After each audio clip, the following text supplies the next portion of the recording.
This is Shalom World Podcast. Hello, my name is Leah Perrault.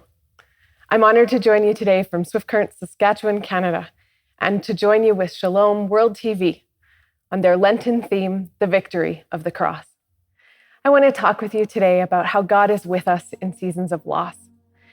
At the end of the book of Matthew, chapter 28, verse 20, Jesus is getting ready to ascend into heaven, and he gives his final words to the disciples before he goes. He says, "Remember, I am with you always until the end of the age." At a time when many of the people in our world are not sure why religion is still so much a part of life, when many of our neighbors are not sure why they would come to church, I am comforted and convicted by the idea that Jesus came to earth to live a life like ours. He came to suffer with us, to walk with us, to experience joy with us, to eventually die and rise again so that we could join him in heaven. Lent is a season for us to remember and join in Jesus' suffering and how it leads us towards new life. When my oldest child was just 3, we traveled to visit my in-laws for Good Friday. And we got to the church. It was a big, old French Catholic parish, beautiful. And they brought out the biggest, the largest, the goriest crucifix I had ever seen in my life. And it was laying up the stairs in the sanctuary. And Jesus was laid out on it, waiting for us to adore him. And my little girl, Robin, who was just 3 at the time, started to cry. She said, Mom, somebody hurt Jesus really, really bad. We've got to do something. And it wasn't just, a little bit of shock and awe. She was in these whole body sobbing wails, crying on me. Mom, Jesus is so hurt. And I picked her up in my arms and we sat together in the church. And I said, Robin, we are going to do something. We're going to sit with Jesus. And in a few minutes, we're going to go and kiss his hands and his feet where his body is hurting. And after the service today, we can stay for as long as you like so Jesus knows he's not alone. The thing about it is that when we go season after season, year after year to the Easter services, we sometimes forget just how terrible, how intense is Jesus' suffering. And Robin's shock at what she saw reminds us that this cross is a powerful sign, not just of Jesus' suffering, that he chose to be with us so much that he allowed himself even to die this painful death, but also that he rises out of it. In fact, when we went back to church that same Easter season, after Easter Sunday had come and the crucifix was still on the wall, Robin said, "Don't they know that Jesus rose from the dead? Who put him back on that cross?" But here's the thing, we need the sign of the cross because it is the sign that suffering and death is never the last word. In 2017, my family experienced 3 tragic losses. First, the miscarriage of our 4th child, then my husband lost his job, and then just 2 months later, my twin sister was murdered.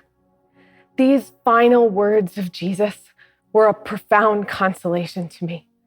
Remember, I am with you always until the end of the age.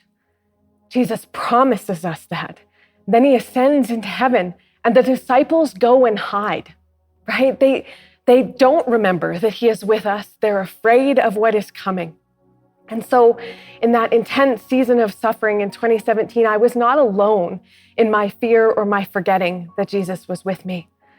I needed that crucifix. I needed that sign to remember, because it's sometimes very, very difficult in seasons of suffering to trust that Jesus is with us. Before that season, I would often feel like I could hear Jesus speaking to me in the words that my neighbor sent to me or said to me in a homily, in reflective reading. But in the midst of that suffering, lots of those words felt empty.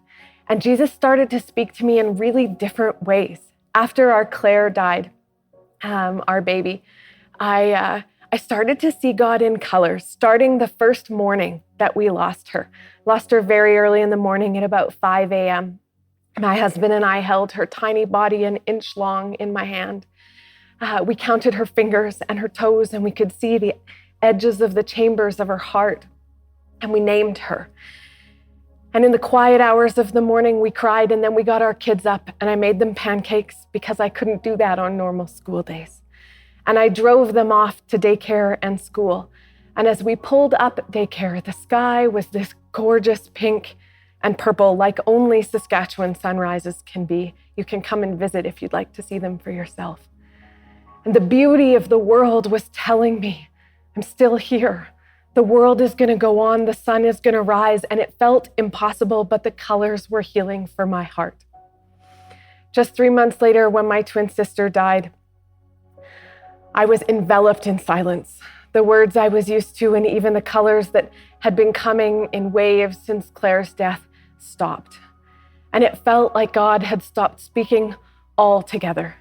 It's what I would imagine it was like after Jesus took his last breath on the cross.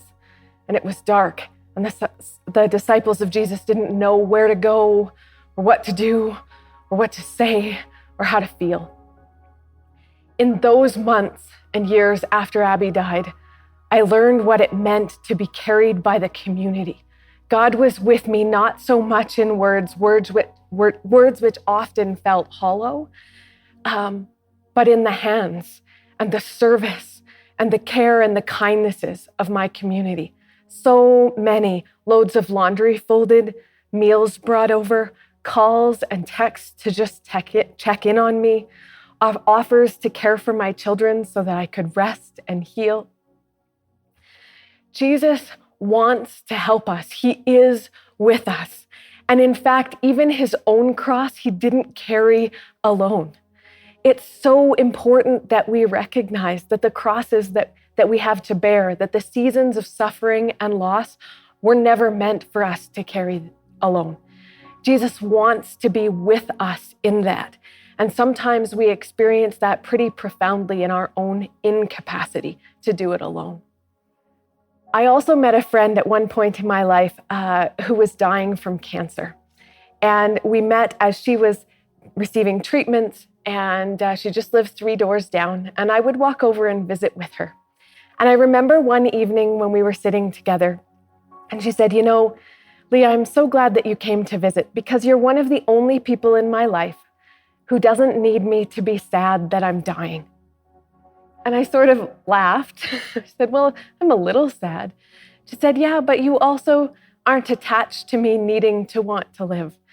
And as I've been journeying with Jesus, Jesus has been reminding me that whether I live or die, I live. And you're one of the people in my life who gets to celebrate this new life that I'm going to face.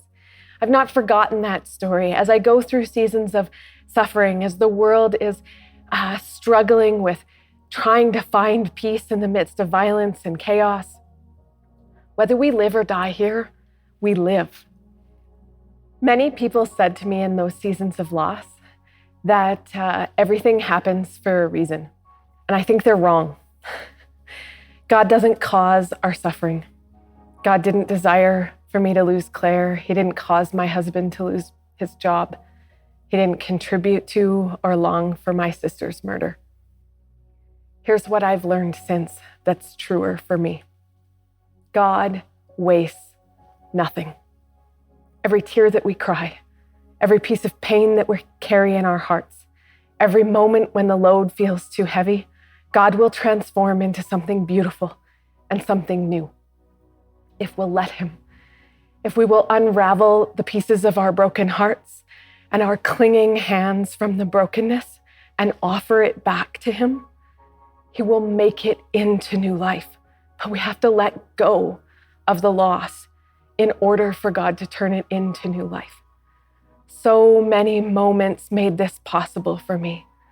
The funeral with the tiniest urn I'd ever seen, singing with the people I loved, words of funeral recitation of mass, of prayers that comforted and consoled my heart. Being surrounded by loved ones allowed me to give that little piece of her back to God. And in the months that followed, we were blessed with another baby. And the marveling at the miracle that Atticus would not exist if Claire had not died. learning to thank Claire for the gifts that she gave us. One of the big ones for us was that our children had not lost someone close to them before we lost Claire. And so we got to have a natural funeral for a natural death, even though it was very sad. And Claire taught our children that life begins before birth. She taught them that we can grieve the little people we cannot even see. She taught them that there would be someone praying for them in heaven. And she taught them how to grieve a natural death. When my sister died months later, they knew what a funeral was because Claire had gone before Abby. It was a gift. Loss slowly changed and deepened my faith. I learned that God doesn't always speak in the same way. I learned that there are more ways to listen for God, to watch for God, and to see God. So when the words failed me, I started to see color with Claire.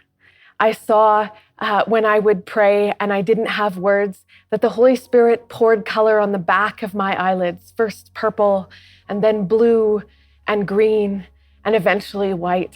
And as I prayed with her and for her, God showed me that there was consolation in a different way, and I learned a new love language to speak with God. In the silence that God poured out after Abby died, I learned that sometimes there just aren't words for the tragedies. I had a hard time even contributing to picking the readings at her funeral mass because everything felt so obscure, so far away. And I needed to receive the gifts of the pastors in my life who could suggest things to me and to our family. I learned to let myself be carried. I learned that there were going to be days when I couldn't hope. I remember calling my friend Derek one day and saying, I don't have any hope left. And Derek and his wife, Ariane, who've been longtime friends of ours, said, "It's okay, Leah. We're going to hope for you. Call every night and we'll speak the hope you need. And we'll keep speaking it until you start to find some for yourself." And it was a favor that I learned how to pour forward to the next people who were suffering. God is not going to cause our suffering, but he will not waste it. So here we are, the people of God, in the midst of Lent, struggling through whatever sacrifices we've offered. Maybe we're making good on some of our promises, and maybe some of them are falling away. How can we be blessed by, challenged by, loved in the moments that we fail in our Lenten sacrifices as well as those that we succeed? Maybe it's because I've set the goal too high for myself. I'm being hard on myself or critical. And Jesus is asking me to be merciful towards myself in the same way that he's merciful to me. There are so many ways as we struggle in the seasons where we don't have it all together, where we don't know what God is doing next, where we're not sure how to walk forward, that God whispers again those words that he whispered to Matthew in Matthew at the end of the gospel. "Remember, I am with you always to the end of the age." The victory of the cross is not that none of us will face any more suffering, or that we can't know where God is going to take us. Simply isn't true. God hasn't promised us there won't be suffering or that we'll know the way. What he's promised is that he'll be with us, that he'll walk through it side by side, step by step. And so if we can cling to that promise that we aren't alone, we can grow deeper in our understanding that the victory is that death is never the final word. When it feels like the end, when it feels like we can't hope anymore, when there isn't enough, it simply means the story isn't over yet. So as I journeyed through the sections of my life following the losses, and I was struggling my way through healing, one of the most amazing ways that God showed me that I wasn't alone was by the signs and symbols that he gave me from Abby and Claire. I remember one day when I had been asked by the local health authority to do a presentation on interpersonal violence and to come and talk about our story of losing Abby. When I walked in, my mom decided to come with me, and we came in to the hospital where I was supposed to speak. And lying on the sidewalk just in front of the door was a small purple butterfly. I don't know if it fell off some little girl's hair clip or out of a woman's purse, but it was left there for us. And it was a tangible sign that Abby was with us, that she was close by, both the butterfly, that sign of new life, but also the purple that she wore so often, a sign to us that she was with us. Very shortly after Abby died too, our family started to find dimes everywhere, in the funniest places. They became a sign that she was close by, she was thinking of us, she was present with us. And I would find them, Abby loved to clean, I would find them at the bottom of the washing machine. I would find them under the toys that the kids had left to play. I would find them on the seat of my car when I know that I didn't have any dimes in my pockets. There were these many signs, these spaces. In the laughter of my children, I would hear the laughter of Claire alongside. The thing is, whether we live or die, we live on. And so Abby and Claire, along with the communion of saints, are with us, praying for us, giving us those signs and reminders that life does not end here, and that we can keep talking to the ones that we love, that we are not alone because Jesus is with us, but because we are also carried by the ones who have gone before us. Thank you for joining us today. We'd like to hear what you thought of today's session. Share your feedback with us at podcast@shalomworld.org. You can motivate and support us today. shalomworld.org/donate. Visit shalomworld.org for more information about Shalom World podcasts. To get the latest updates, make sure you follow us on Instagram at Shalom World Podcasts. Shalom World Podcasts is now available on all online platforms, including Apple Podcasts, Spotify, and others.